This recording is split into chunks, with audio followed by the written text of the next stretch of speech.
El mundo en un bocado, un viaje gastronómico a través del tiempo. El mundo en un bocado.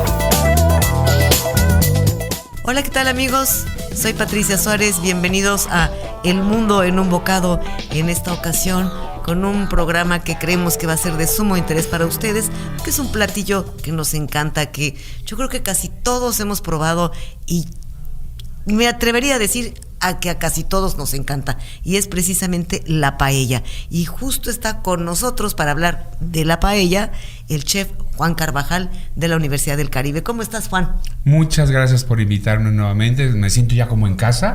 Me parece muy bien. Y es un tema que a mí en lo personal me fascina porque me gusta hacer mucho la paella.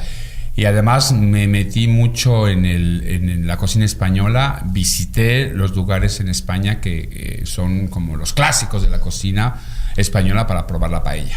Claro que sí, además yo sé que eres muy bueno haciendo paella. Así que nos debes por ahí una, ¿eh? Oye, además yo creo que es un platillo que a casi todo el mundo nos gusta, ¿no? Sí, yo creo que no, yo no he oído a ningún detractor.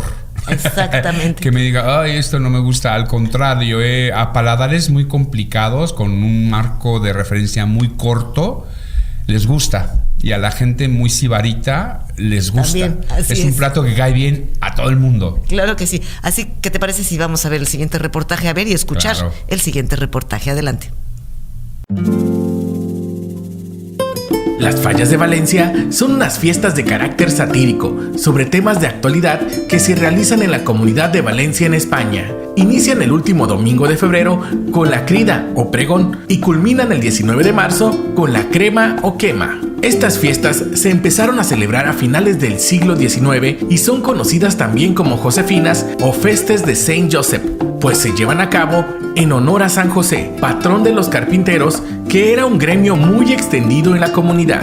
En 2016, la UNESCO declaró esta celebración como Patrimonio Cultural Inmaterial de la Humanidad. Las fallas constan de una figura o composición central de hasta 30 metros de altura, rodeadas de varios ninots o muñecos, que representan personajes de manera crítica o burlesca, confeccionados de cartón, piedra o poliestireno, sostenidos por una armazón de madera, y que después de su exposición, como cierre de los festejos, se queman. Las fallas son fiestas llenas de música, arte, luces y comida, que, aunque sus opciones gastronómicas se consumen durante todo el año, en estas fiestas lo hacen aún más. Un ejemplo de ello son las paellas. En realidad, la paella es el nombre del sartén donde se elabora el platillo. Algunas personas llaman paellera a este sartén, ancho, con 2 orejas, pero en sentido estricto, la paellera debería ser la persona que cocina esta delicia gastronómica, con lo cual, lo correcto debería ser arroz a la paella, aunque ya es aceptado el término paella para designar el platillo. La palabra viene del latín patella, que significa sartén,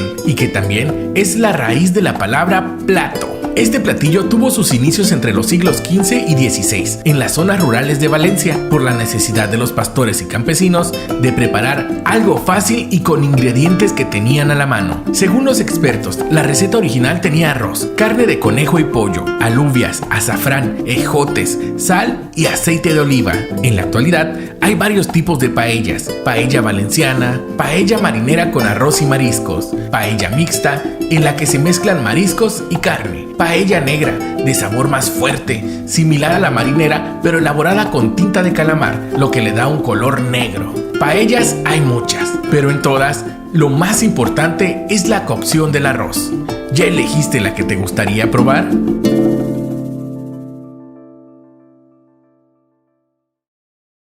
Bueno, Juan, la paella tiene mucho más que eso. De entrada, pues, ¿de dónde viene el nombre? Porque paella, paellera, qué sé yo. Si somos muy puristas, lo que debemos decir es arroz a la paella. Claro, porque la paella es el utensilio, ¿no? Exacto, la paella es el sartén en donde se hace. ¿Cómo es este sartén? Es un sartén debe ser muy amplio y muy corto, no puede ser muy profundo. Entonces tiene que ser muy corto para que el arroz tenga un cocimiento exacto. Entonces, el nombre purista, por así decirlo, sería arroz a la paella. Perdón, no te quiero interrumpir, pero nosotros en México decimos, para ubicar este sartén, decimos paellera. La paellera es una señora que vende paellas. Tienes toda la razón. No, así es. Es que literalmente originalmente, así es. No, bueno. en España está muy, muy peleado esto. O sea, la paellera es la señora que se pone en un local a vender paellas. Vamos con la paellera. Claro. Y la paella es el plato. Ahora, es un caso muy especial porque es un caso de un utensilio de cocina que le roba el plato el nombre.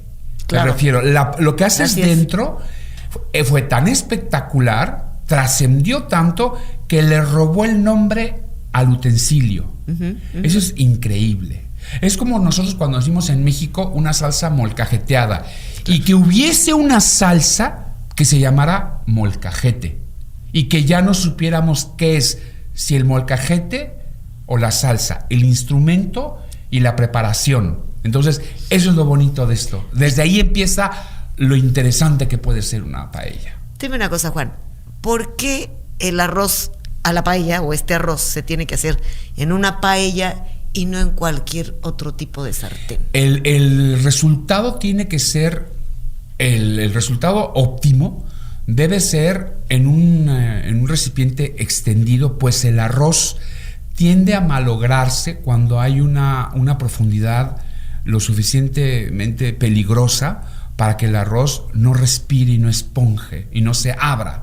Entonces tenemos que cuidar eso, que el arroz sea, yo siempre lo digo a mis estudiantes, entre más extendido sea nuestro recipiente para hacer el arroz, ya sea cual se hace, puede ser mejor siempre el resultado. Entonces la paella necesita eso, necesita un recipiente muy amplio para que puedas tener un resultado óptimo, y después tiene una cantidad de invitados allá adentro que tiene que tener espacio para que no se malogre el resultado, por así decirlo. Me encanta cómo lo describes, tiene una cantidad de invitados allá adentro. Sí, tiene una fiesta de sabores allá adentro. Sé, claro. Entonces hay que cuidar que no se peguen unos con otros. Muy bien, Juan. Oye, bueno, esto es en cuanto al nombre, porque además, bueno, sí, también para nuestros arroces, también hacemos muchos arroces en México, y también estaríamos entonces un sartén muy extendido. Sí. Muy bien. Bueno, historia. ¿Sabes? Me acabo de acordar. ¿Sabes qué podemos hacer para la referencia discada? Es lo mismo. Sí, sí. La discada, el disco le robó, o sea, más bien dicho, la preparación le robó el nombre al instrumento. Y todo el mundo dice discada. ¿Pero por qué? Porque se hace en un disco para arar, que lo hacen la gente del norte. Es la misma historia. Perfecto. Vámonos ahora precisamente a la historia de la paella. ¿De dónde viene la paella? Yo me imagino que viene de cultivos. ¿A España habrá llegado por los árabes, supongo? Sí, por supuesto, sí. De entrada, los árabes son los que traen desde Persia el arroz. Y los persas, a su vez, lo aprendieron de todas las culturas orientales hindúes. Entonces, vienen bajando, llegan al momento en donde todo el mundo árabe cubre el norte de África y llegan a dominar la península ibérica. Entonces, en este momento, en el momento en que se funda esta cultura árabe, hay un intercambio y les enseñan a cocinar el arroz y a cultivarlo. ¿Y dónde se da mejor el arroz? En el sur de España. Entonces, inclusive tienen denominaciones de origen, porque lograron tener especies de arroz de excelente calidad que las protegieron para que no hubiese estos plagios y decir que el arroz es de tal lugar y no es cierto. Entonces defendieron mucho eso. Entonces aprendieron a hacer muy bien el arroz. Y luego, para perfumarlo, igualmente les regalan el azafrán. El azafrán también viene desde atrás, viene desde los árabes, ¿no? Los árabes se los traen, y los árabes, a su vez, persas y hindúes igual, todas esas especies de Oriente. Y luego esa combinación de productos locales. Vamos a definir exactamente por qué se logra esto. Esto es un plato de pastores. Es un plato sencillo, es un plato que se puede hacer. De entrada, hay 3 elementos importantes que juegan un papel importantísimo. El primero se hace con leña. ¿Por qué con leña? Tradicionalmente ya todo el mundo lo hace con leña cuando se hace en feria de paellas, pero la gente no sabe por qué con leña. Porque un pastor lo que ocupa es la leña que tiene junto al rebaño. Claro. Entonces ahí hace la leña, prepara la paella, la calienta y pone en ella el arroz que le cabe en su alforja. Y ahí pone un poco de caldo y entonces empieza a poner lo que tiene a la mano. ¿Y qué es lo que hay en un bosque? Conejos. Entonces, caracoles. Originalmente se hacía de conejo. Originalmente es de conejo o caracoles, y a veces cuando había un pollo, bueno, le poníamos pollo. Pero recuerda que los pollos no había refri. No, y no había contenedores para que no se echara a perder. Entonces tú matabas y consumías. Porque estamos hablando de ¿qué? ¿Del siglo XVI? Sí. 16, más o menos, 15, 16. Imagínate. Entonces no había más que cazar y lo que tenías. Y que eran conejos, caracoles de tierra. De monte, exacto. Y el arroz que ellos traían en su alforja. Entonces de ahí nace esta costumbre de comer esto. Y además, ¿esto es en Valencia, perdóname? Todo lo que es el sur de España. Todo lo que es el sur, donde se dan las arroceras, porque tienen las arroceras cerca. Entonces, ¿qué es lo interesante? Que es un plato increíblemente preparado primero por los hombres. Son los hombres, porque son los pastores los que se tienen que ir a cuidar los rebaños, a que no les roben las ovejas y a cuidarlas, ahora sí que de los lobos, de sus depredadores. Entonces, ellos se cuidan y tienen que comer ahí. ¿Y qué es lo que hacen? Una comida de hombres. Los primeros en preparar paella son los hombres. Por eso viene esta tradición de que normalmente es un hombre el que lo prepara. Sí, o por, y además o por aquella otra de madera, o por aquella otra tradición, por aquella otra historia romántica. Ya después hablaremos de esa historia bonita, historia al ratito, hermosa, que tiene romántica. muchas cosas románticas este plato. Claro que sí. Muy bien, vamos a un corte, regresamos. No se vayan.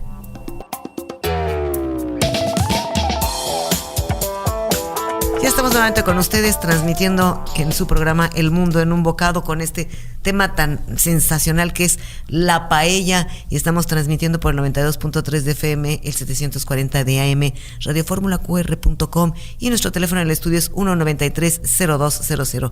Está con nosotros el chef y maestro de la Universidad del Caribe, Juan Carvajal, hablándonos de esto tan espectacular que es la paella.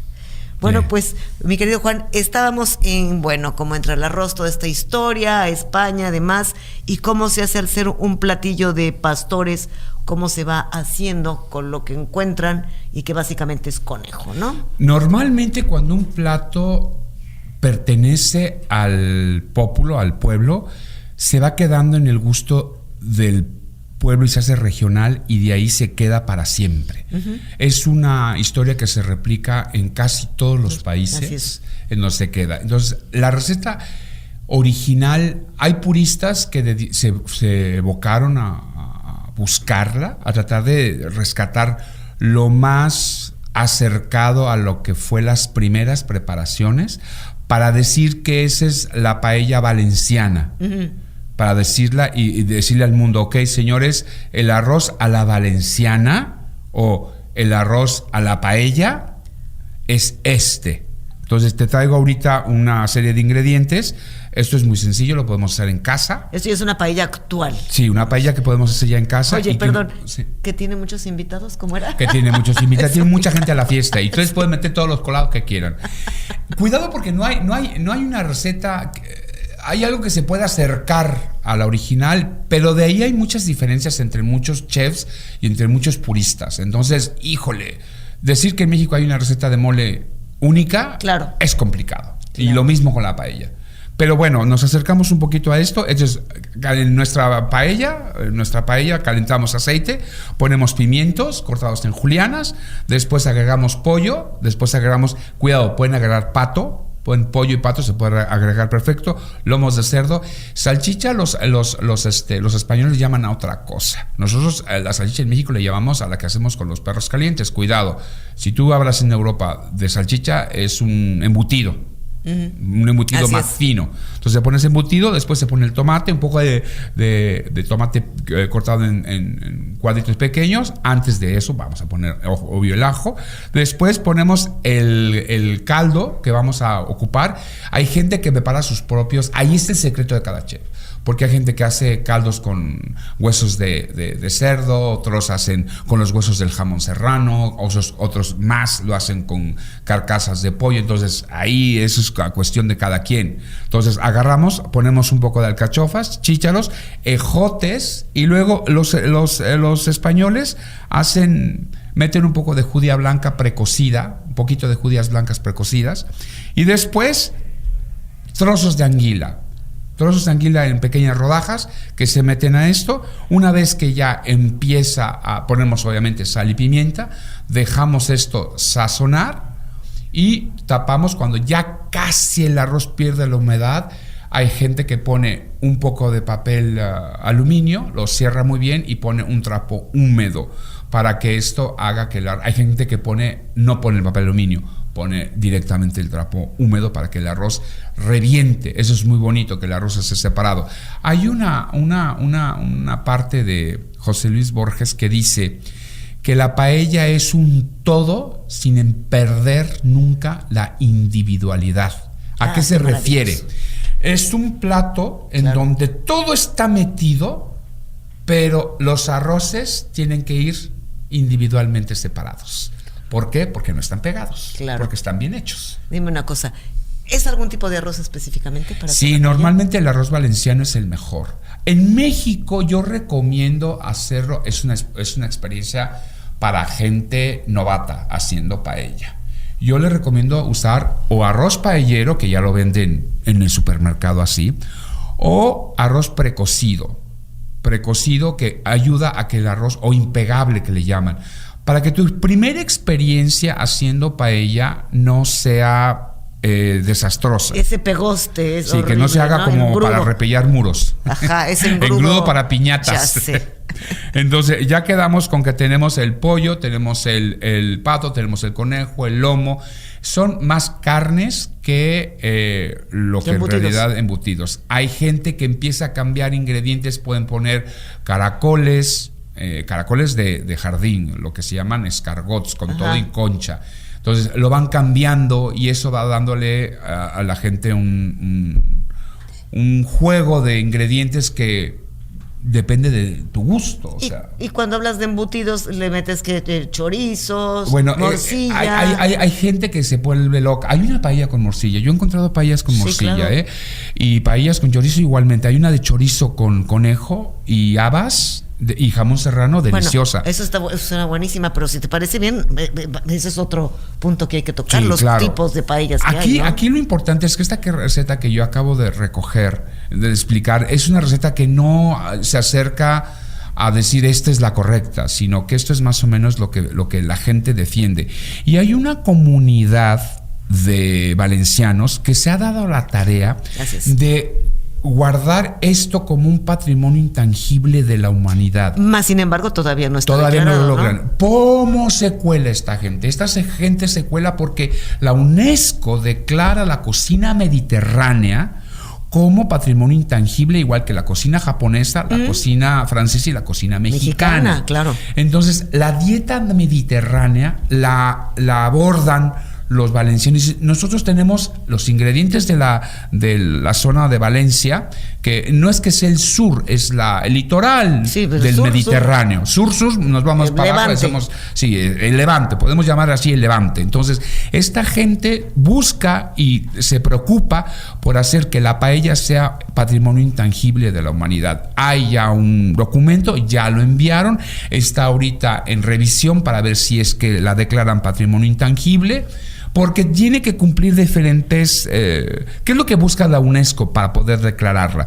Que sea tradicional, contemporánea y viviente. Tradicional, que se venga haciendo, que esté viva la tradición de hacer paella. Por Dios, no hay una boda, un cumpleaños, una fiesta en Valencia que no haya paella. Después, integrador, que mete cultura, mete diferentes aspectos, y luego representativo, que sea el plato que representa a una zona, y por último basada en una comunidad, y aquí estamos hablando de una comunidad completa que hace paella toda la vida. Entonces esperemos que pasen, esperemos a nuestros hermanos valencianos, les deseamos la mejor de las suertes para que sean patrimonio intangible de la humanidad. Oye, además ahorita estábamos justamente el reportaje que habla de las fiestas de las fallas en Valencia, que bueno, qué más típico que la paella valenciana en las fiestas de las paellas. Y sobre todo también sabes cuándo lo hacen muchísimo en las fiestas de carnaval. Claro, es que además acuérdate que las fallas son del 2 de marzo al 19, del 2 al 19 de marzo, entonces bueno. Todo esto, estas fiestas las acompañan. También es muy de ellos, por ejemplo, nosotros en México tenemos, va a haber fiesta, hacemos mole. Los valencianos, va a haber fiesta, hacemos paella. Y la paella se hace en el patio. No se hace dentro de la casa, se pone Pero es que se hace con leña, como lo dijiste. Sí, por supuesto. Y quiero decirte una cosa, hay un estado en nuestra hermosa República Mexicana que creo que es el más paellero de todo el país. ¿Cuál? Tlaxcala. Tlaxcala hace buenas paellas. ¿Sabes por qué? Por la herencia taurina. Ah, claro, es que además ellos va asociado. Reciben toda esa en Tlaxcala el vino tinto en bota. Claro. Y la paella en leña. Es que claro, es que va asociado a la fiesta taurina. Entonces, todas las haciendas de toros bravos, y saludos, por supuesto, a toda la gente de Piedras Negras, Toluca, Rancho Seco, toda esa gente, instituyeron el Festival de las Paellas, y hay un Festival de las Paellas en Tlaxcala que compite con el de cualquiera. Wow. Y son muy buenos comiendo paella y muy exigentes. No cualquiera les ve la cara de tontos. Son buenos catadores de paella. Sí. Ellos degustadores. Esta gente come la paella y cuando ve una mala paella la hacen pedazos porque saben comer paella. Yo creo que es de la gente de México que se acostumbró a un plato que no le pertenece por cultura, pero sí por adopción. Y tienen muy buenas paellas. Así es, claro que sí. ¿Cómo cuántos tipos de paellas hay? Porque bueno, desde luego, también nosotros conocemos la paella, tú hablas de carnes, pero también yo he comido paellas donde está como aro de calamar, está como el camarón, y hay más invitados. Más invitados a la fiesta. Mira, de entrada, la primera y la más importante, la que más conocemos todos es el arroz a la valenciana o paella valenciana, que es la más conocida. Después tenemos la paella mixta, que es una paella que se hace con un poquito de carne y con un poquito de mariscos o pescados. Es la que le llaman mar y tierra. Mar y tierra. Okay. Eso es que ya no a los puristas valencianos les cortas las venas con eso, pero bueno. Y después la paella marinera, que lleva únicamente mariscos. Después nos llevamos la paella de los catalanes y de la parte más al norte, que es la paella negra o arroz negre hecho con tinta de sepia. Deliciosa esa, yo no la había probado. Muy rica. Y estuve en España hace unos años y la probé, estuve precisamente en Valencia y probé la paella negra. Muy apreciada porque es una delicatessen, se hace con tinta de sepia, es un ingrediente caro, entonces quien consume este producto sabe lo que está pidiendo y es caro. Y esas son las paellas, y te voy a encontrar otra paella muy bonita. Tengo se llama la paella del señorito. Pero ¿qué te parece si antes vamos a unos tips de etiqueta y costumbres y regresamos con las paellas del señorito? Y la paella del señorito, ¿cómo de que no?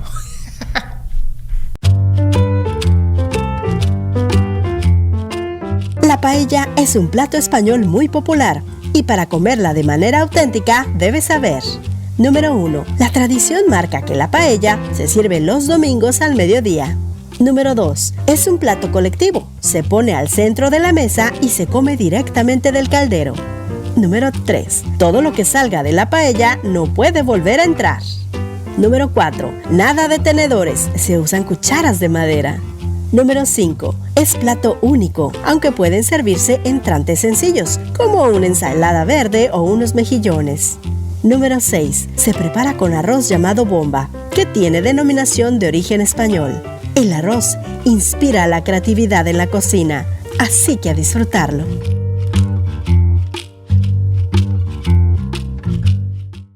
Ya estamos de nuevo con ustedes en El Mundo en un Bocado, transmitiendo por el 92.3 de FM, el 740 de AM, radioformulaqr.com, y nuestro teléfono del estudio es 193-0200, hablando con, que es una delicia de verdad platicar con el chef y maestro de la Universidad del Caribe, Juan Carvajal, sobre este tema maravilloso que es la paella. Bueno, ya se me antojó. Es más, vamos por una paella ahorita, ¿no?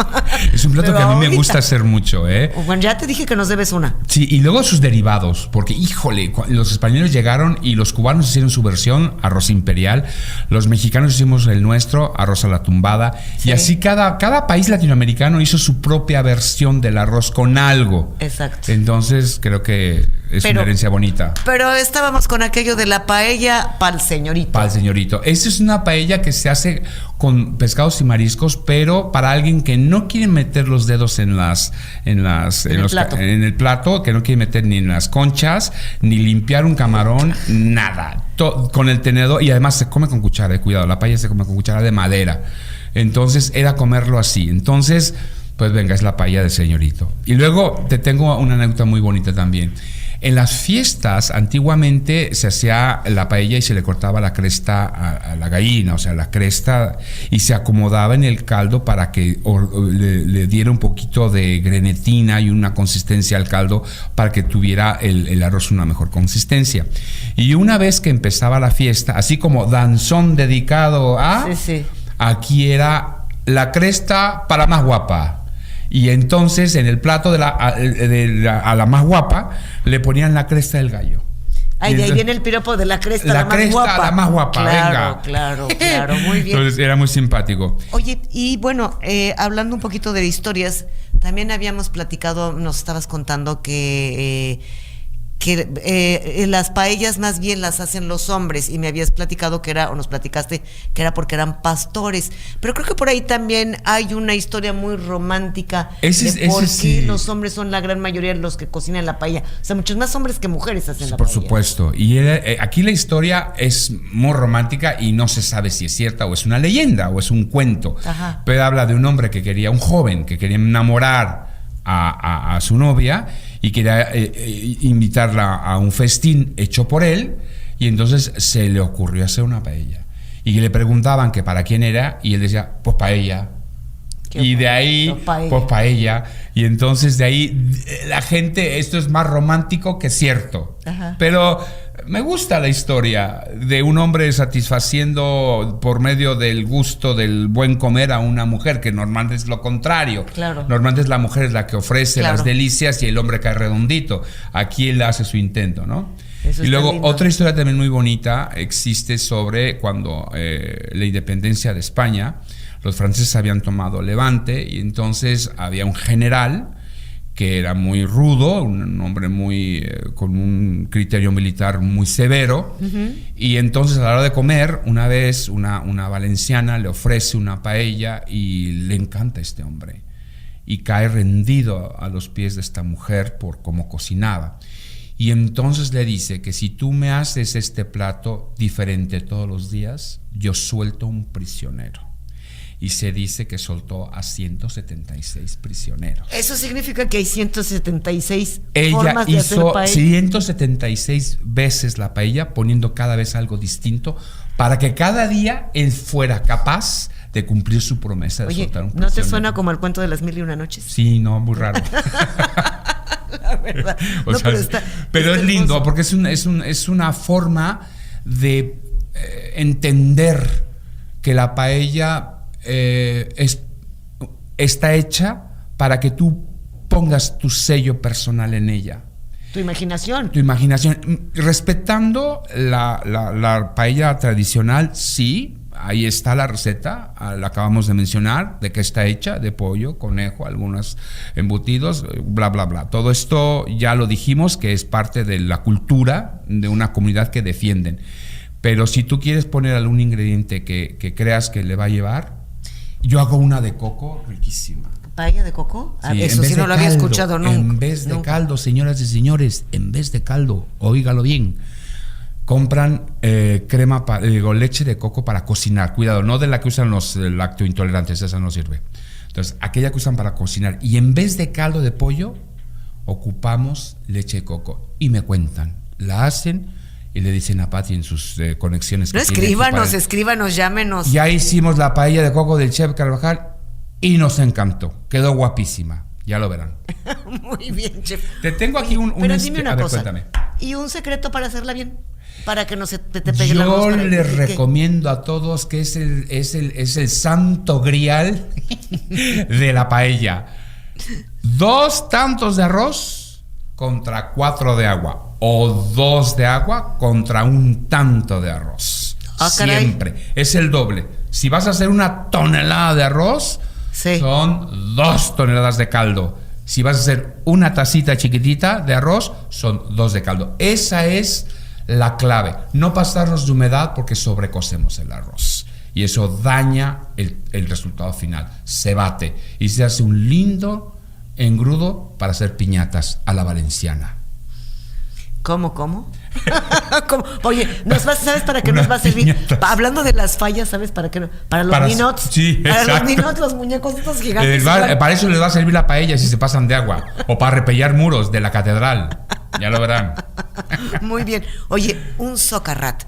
El socarrat es delicioso, a mí me encanta. Sí. ¿Se puede crear ese socarrat o es algo que surge? Eso es algo que surge por el calor intenso del calor de la leña. O sea, como es un fuego no controlado, entonces ¡pum! Puedes terminar pegando el arroz, y si se pega poquito, y esa parte es la que la gente le llama socarrat. Los franceses le llaman al de la fondue religieux, que también es delicioso, que es lo que se pega, que todo el mundo se pelea. Claro.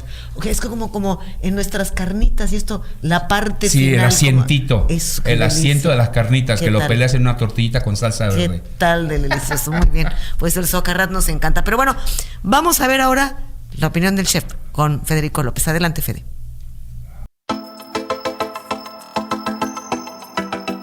Hola, yo soy Federico López y en esta ocasión vamos a hablar de arroces y paellas. España, que es el país que dio creación a este platillo, realmente nosotros cuando pensamos en una paella rápidamente pensamos en este arroz amarillo con olor a azafrán, que tiene algunos tipos de mariscos, que tiene tal vez algún tipo de carne, que tiene sus vegetales, y esto de alguna manera se le puede llamar paella valenciana. Pero no necesariamente hay nada más ese tipo de paella. Dentro de España, dentro de cada pueblo, dentro de cada comunidad, están los famosos arroces.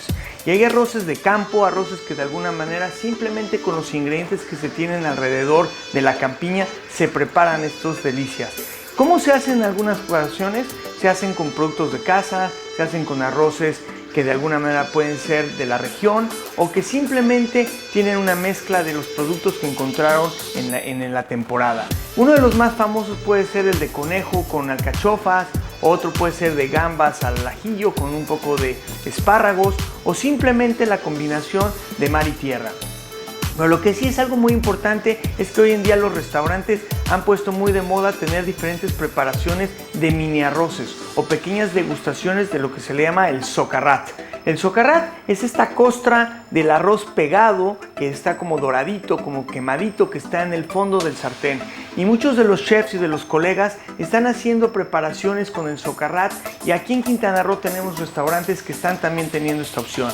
Entonces no se extrañe que de repente les den un pedazo de arroz quemadito o de arroz frito o de arroz con una pequeña costra, puesto que esto está muy de moda hoy en día en la cocina y estamos aprovechando lo mejor de lo que viene siendo la paella, que es esa costra caramelizada con muchísimo sabor que viene de la gran paellera o del gran producto que viene siendo este arroz. Pero lo que también es muy importante es que estos ingredientes sean de la mejor calidad y que aporten muchísimo sabor, ya que simplemente el agarrar un buen caldo, agarrar un buen producto y mezclarlo con un arroz de grano corto hace que este producto sea maravilloso. Algo también que es muy importante es combinarlo con un buen vino, que estoy seguro que nuestros sommeliers nos va a dar una buena recomendación y estoy seguro que en estas temporadas de primavera que están por llegar vamos a disfrutar muchísimo de una gran paella. Yo soy Federico López y esta es la opinión del chef. Hasta la próxima.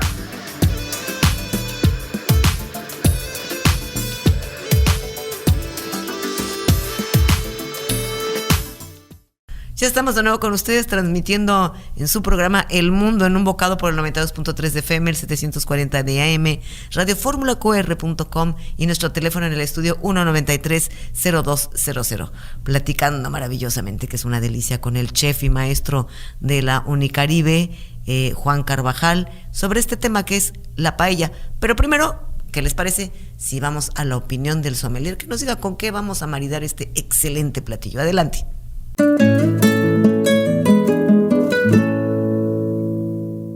Bienvenido a El Mundo en un Bocado. Mi nombre es Benjamín Nava, sommelier y mezcalier.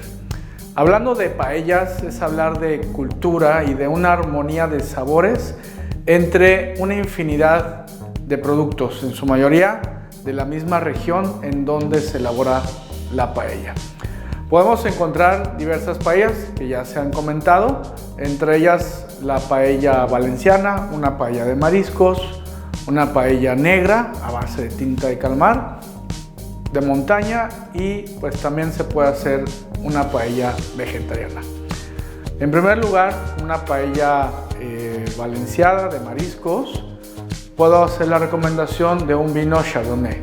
Este vino es aromático, muy floral y tiene también este perfil de manzanas, melocotón, una parte cítrica y sobre todo tiene un retrogusto de lácteos, de mantequilla clarificada, y que esto va a complementar con un matiz muy presente de notas minerales. Otro varietal que también recomiendo, siguiendo en la línea de los vinos blancos, es la uva viura, un vino elaborado de uva viura. Esta uva da como característica un vino fácil de beber, fresco, floral, ligero, con esta chispa de acidez también muy puntual. Bastante equilibrado en la parte de aromas y sabores frutales, de frutas verdes sobre todo, y algún toque cítrico. Hablando de otro estilo de paella, la paella de montaña, esta pues se hace a base de carne, sobre todo animales de caza. Entonces aquí ya necesitamos un vino tinto con uva merlot, que sea bastante redondo, frutal, con una tanicidad media baja, para que entonces pueda complementar con este sabor potente de la paella de montaña. Hablando de esta región específica en Valencia, hay una uva autóctona que se llama Monastrell. Es un vino también tinto y pues que ocupan la vinificación pues en este mismo lugar con esta uva autóctona para poder acompañar esta paella de montaña. No hay que olvidar a los vinos rosados. Este vino pues que tiene las características y las bondades de ambas uvas, la tinta y pues con esta alegría y con esta chispa de un vino refrescante. Espero hayan sido de su agrado estas recomendaciones y recuerden siempre seguir su paladar para encontrar el maridaje perfecto. Mi nombre es Benjamín Nava y los veo en la próxima edición de El Mundo en un Bocado.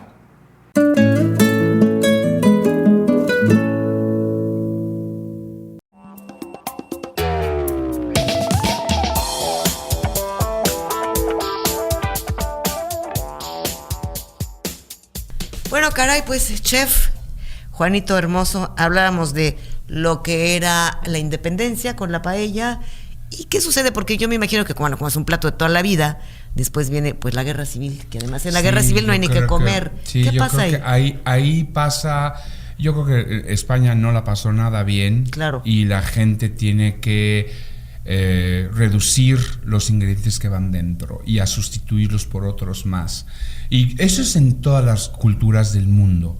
O sea, los italianos tuvieron su polenta, los brasileños tuvieron su feijoada, y la paella no se escapa de eso. Entonces los ingredientes caros desaparecen y hay cambios. Por ejemplo, aparecen los caracoles de jardín eran más económicos, entonces los incluyen. Desaparecen, y eso es algo que yo leí, desaparecen por alguna razón los embutidos finos.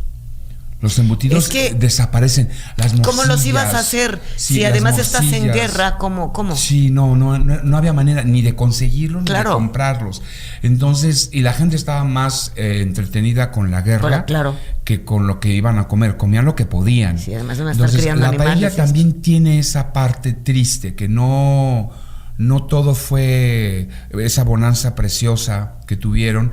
Y en esta parte la paella tiene esos descalabros y en algunas zonas se queda para siempre así, ¿eh? O sea, desaparecieron los embutidos en algún momento. Te digo que lo he leído y hay partes en donde le ponían, por ejemplo, para nosotros los mexicanos, la salchicha, pues es los hot dogs. Y no, o sea, la salchicha es un embutido y un embutido elaborado, un embutido con un procedimiento sofisticado y que se metía ahí y desaparece. Son los ingredientes que van desapareciendo con el paso de esta tremenda etapa que tiene España y que nos ayudó a los mexicanos, por supuesto que nos ayudó, porque ellos no la trajeron en esa época, la reforzaron, porque ellos venían huyendo de la guerra civil y entran a México en esa segunda, que le llaman la segunda entrada más fuerte que tuvimos de españoles en México, y nos la heredan. Entonces, como te dije, hay estados que la abrazan y que les llega. Cuando llega el español y ve esta tierra de bonanza, donde hay de todo, donde puede sustituir lo que sea, o sea, ellos tienen una paella carísima, que se llama la paella de Bogavante, que es muy cara. ¿Ah, sí? ¿Por qué? Sí, porque es muy cara, es como la langosta, es una paella de langosta. Entonces el Bogavante es un crustáceo caro y es una paella cara. Entonces logran en México tener, por ejemplo, sustituir esos ingredientes y lo hacen más rico. Los puristas se amarran y dicen, no, nuestra paella es así y no va a cambiar. Entonces estos pleitos entre puristas y liberales pues siempre los vamos a encontrar, siempre. En todas las cocinas hay cocinas que son muy estrictas y hay cocinas que, debido a este tipo de situaciones, se vuelven un poquito más, se aflojan las apreturas y dan paso a platos que se van poco a poco modificando. Hablando de los puristas, ¿qué es lo que dice un purista? ¿Cómo defiende su paella valenciana? Que tiene que ser valenciana auténtica. Esta paella de pollo, conejo, el azafrán, las verduras. Hay gente, por ejemplo, ellos defienden que le pongan fondos de alcachofa, que pongan, por ejemplo, las judías estas blancas, que pongan los ejotes, que para nosotros son ejotes, ¿chícharo? Los guisantes, por supuesto. Hay una paella de vegetales que también hacen para aquellas personas que no consumen carne. También hay una paella de vegetales hecha precisamente con esos vegetales mediterráneos de la zona. Entonces también hay esa paella y es muy sabrosa. Yo conozco una paella blanca que es de Navarra. Paella blanca, bueno, pero ya no es del Levante, ya es del norte. Ya es de Navarra, es un arroz con carne y es únicamente arroz blanco con todo tipo de embutidos y con todo tipo de carne de cerdo y pollo, y es muy buena. No hay azafrán, es una carne blanca y es una paella muy sabrosa. No le llaman así, pero bueno, finalmente no deja de ser la misma idea. Claro que sí. Bueno, ¿qué te parece si ahora vamos a nuestro panorama gastronómico y regresamos ya para cerrar el programa? Buenas tardes. ¿Sabías que el agave mexicano no solo se puede usar para producir el tequila?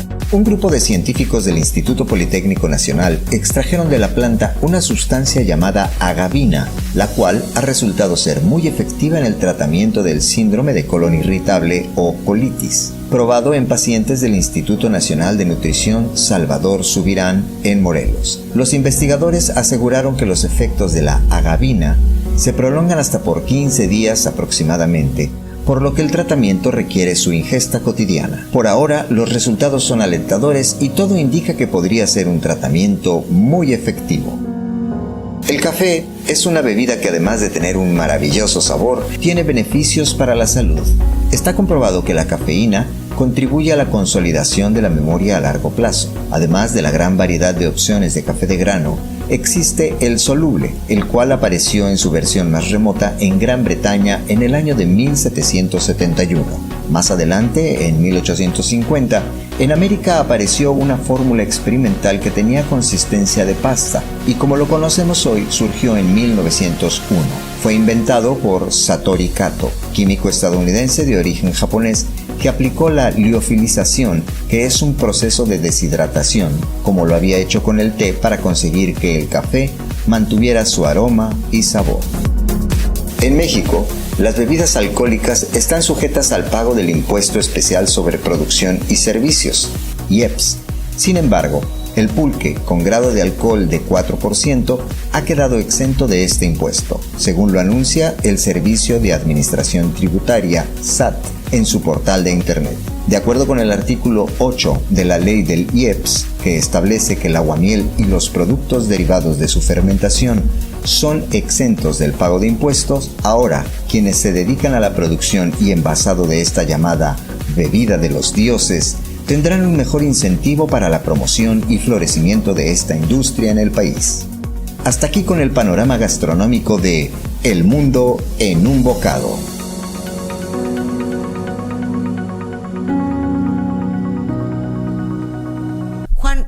¿Cómo cerrarías o cómo te gustaría cerrar el programa? Yo creo que te voy a hacer este programa con algo que encontré de Carlos Gigot, que es un libro de 1876. ¿De cómo? ¿De 1876? ¡Wow! Y esto habla así, es como un poemita a la paella, y dice así: en el escenario del ritual se presentan las hogueras de media tarde. Encendidas brasas chispeantes cobijadas por aquel árbol de tantas vidas. El arroz hierve sumergido en el caldo que lanza socorros burbujeantes. Poco le queda ya al suplicio. Un mirro canta interrumpiendo el festival aromático que deja paso a la pasión. Bocas sensuales destilan la saliva del deseo. ¡Wow! Maravilloso, chef, estuvo sensacional. Este es un verso Qué bonito, de Carlos ¿no? Gigot, Qué bonito. de 1800. Encontrado en sus libros, en sus investigaciones. No sé si sea de él o sea de autoría popular, pero en esos estudios que él hizo, yo lo encontré y se me hicieron muy simpáticos. ¿Cómo no? 1876. Muy bien. Pues caray, qué hermoso cierre de programa, ¿no? Y además, qué delicia. Yo creo que ya, de verdad, todos los que nos escucharon y nos vieron... ¡A comer paella! Van a comer paella, eso te lo puedo firmar, claro que sí. Muchísimas gracias, chef y maestro de la Universidad del Caribe. Es un placer. Juan Carvajal, es un placer de estar contigo, de verdad. Más. Y muchísimas gracias a ustedes, amigos, por su atención, por habernos acompañado. Yo los recuerdo que los esperamos el próximo sábado en punto de la 1:00 p.m. por el 92.3 de FM, el 740 de AM y radioformulaqr.com, porque la vamos a invitar a comernos El mundo en un bocado. El mundo en un bocado, un viaje gastronómico a través del tiempo. El mundo en un bocado.